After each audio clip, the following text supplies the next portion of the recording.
Hi guys, be the bull welcomes you again. तो अभी हम बात करने वाले हैं हमारे इन्वेस्टमेंट और प्रॉफिट को कैसे ट्रैक करें।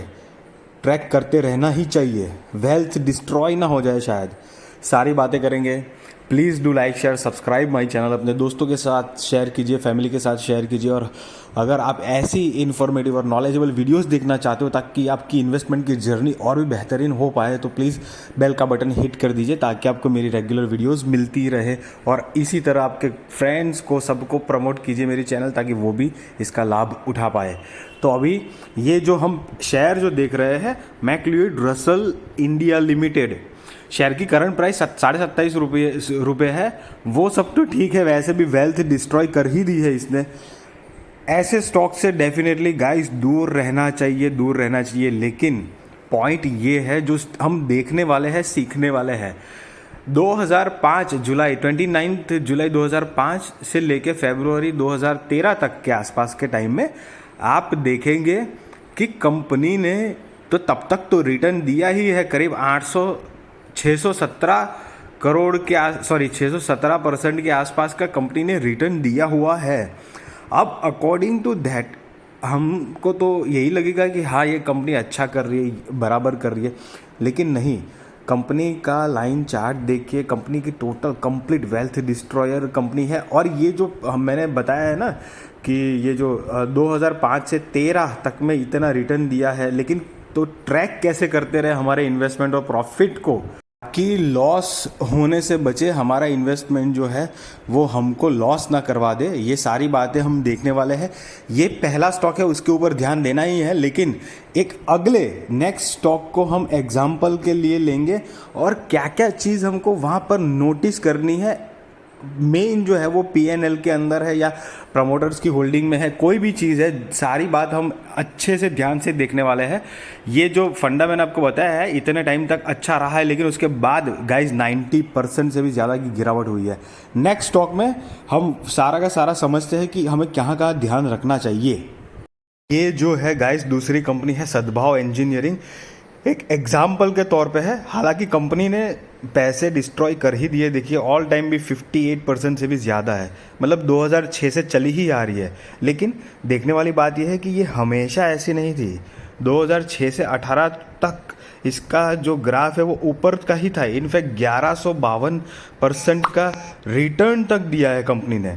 लेकिन ये जो बाउंड्री दिख रही है ना 6 से 18 की, ये ध्यान में रखना गाइस, क्योंकि हम जब पीएनएल देखेंगे ना तो इसकी इंपॉर्टेंस समझ में आएगी।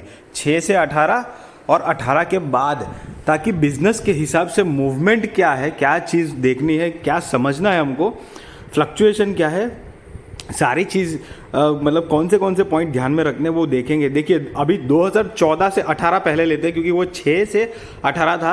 लेकिन हमारे पास जो पीएनएल का जो रिकॉर्ड है यहाँ पर वो 14 से 18 है। तो 14 से चलो हम 19 तक ले लेते हैं, क्योंकि वो एक रिजेंबल करने में ज़्यादा आसानी रहेगी।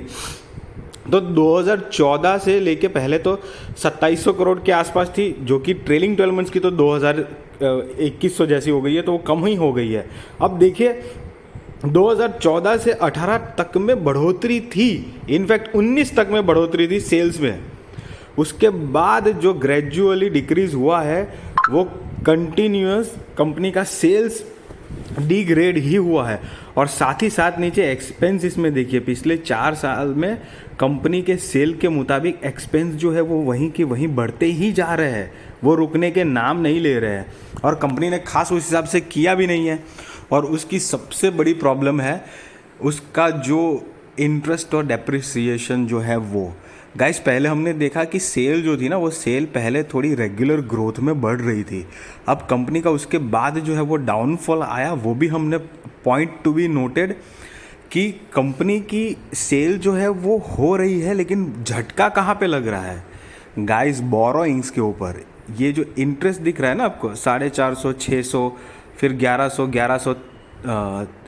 1300, 1400, फिर 1975 और 946, ये जो चीज़ है ये इंटरेस्ट है, कर्जा लेने के बाद जो हम ब्याज भर रहे हैं कितना हमको, क्योंकि ये सारी चीज़ें तो हमारे प्रॉफिट में से सब गायब हो रही है।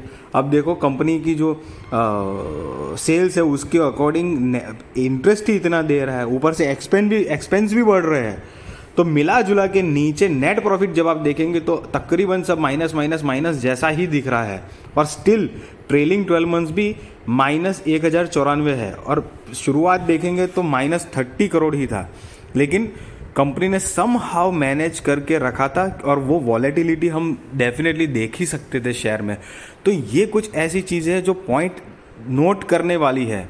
ये भी एक एंटरटेनमेंट नेटवर्क जो है वेल्थ डिस्ट्रॉयर है। देखिए 80% का फॉल डाउन दिखा दिया है अपने हाई से 2017 के बाद, और ऑल टाइम तो -33% का फॉल है। डिश टीवी हो गया 80% का ऑल टाइम का हाई है 2007 से, जब से आई है तब से बस सिर्फ गिरावट ही गिरावट है। ये सब फ्लॉप वेल्थ डिस्ट्रॉयर शेयर बता रहा हूँ आपको। गायत्री प्रोजेक्ट्स हो गया 65% डाउन है। अब इसका तो 9 रुपये का ही भाव है, शेयर का प्राइस है। ये डीबी कॉरपोरेशन है 111 रुपये का प्राइस है, 56% ऑल टाइम का उसका करेक्शन है। नवकार देख लो, वो भी 55 रुपये का पेनी स्टॉक हो गया है, 65% का फॉल है अपने टोटल हाई से 2015 से। एक हिंदुस्तान मीडिया हो गया, वो भी 70% का फॉल डाउन दिखा रहा है। मतलब ये वेल्थ डिस्ट्रॉयर है, 70% अपने रियल अपने ओरिजिनल प्राइस से डाउन पे सस्ते दाम में मिल रहा है।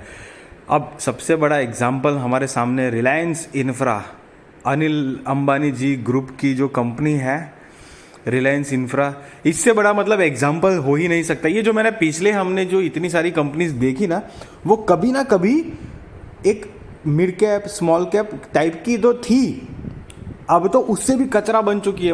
200 करोड़ का, 500 करोड़ का, 100 करोड़ का, 700 करोड़ का, ऐसे मार्केट कैपिटल हो चुकी है।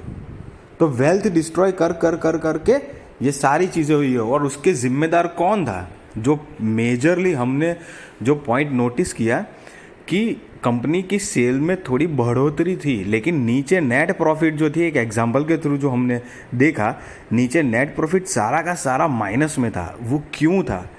कंपनी का एक्सपेंस पे कंट्रोल नहीं था, ऊपर से लोन पे लोन जब बोरोइंग्स लॉन्ग टर्म हो या शॉर्ट टर्म हो, बोरोइंग्स लिए जा रहे हैं, बढ़ाते जा रहे हैं, और धंधे के हिसाब की बोरोइंग नहीं है, उससे ज़्यादा बोरोइंग उठा रहे हैं, उस हिसाब का धंधा हो नहीं रहा है, तो उसका ब्याज तो भरना पड़ेगा। तो कुल मिला जुला के इतना बर्डन आ जाता है कि सारी डायरेक्ट असर उसकी नेट प्रॉफिट पे होती है, और कंपनी घाटे पे घाटे करती ही रहती है। और ऐसी कईयों कंपनी है जो लार्ज कैप से एकदम डायरेक्ट ख़त्म हो चुकी है, पेनी स्टॉक बन चुका है, स्मॉल कैप बन चुकी है, माइक्रो कैप जैसी बन चुकी है। उसमें से ये सारी कंपनी तो है, लेकिन सबसे बड़ा एग्जांपल रिलायंस इंफ्रा का है। एक और एग्जांपल मैं दे दूं तो वोडाफोन आइडिया हो गया। वोडाफोन आइडिया तो आज भी मार्केट कैपिटलाइजेशन से देखे तो लार्ज कैप कंपनी ही है, लेकिन भारत में उनका सिम कार्ड का जो बिजनेस था, मोबाइल में सिम कार्ड डालते हैं उनके, आप जानते हैं वोडाफोन कंपनी को, नेटवर्क की, तो लेकिन भारत में ये बिजनेस नहीं चला पाई, डिस्ट्रॉय कर दी है लोगों की वेल्थ। ये सारे के सारे स्टॉक वेल्थ डिस्ट्रॉयर है। मेरा तो यही आपको सुझाव रहेगा कि इससे कोसों गुना दूर रहिए। मैं ये नहीं बोल रहा हूँ कि आप जैसे कि मैंने बताया, आप ये सारे स्टॉक्स में ना ऐसे 10, 15, 20% की, 50% की ऐसे मूवमेंट फटाक से देख सकते हो। तब आपको लगेगा अरे भाई इसने तो ऐसे वीडियो बनाया था, ये कैसे हो गया? अरे भैया वो सब ऑपरेटर्स खेल लेते हैं कहीं बार, लेकिन आपका पैसा तो फंस जाएगा ना, आपका पैसा फंस जाएगा, और हमको हमारे इन्वेस्टमेंट के ऊपर रिटर्न चाहिए।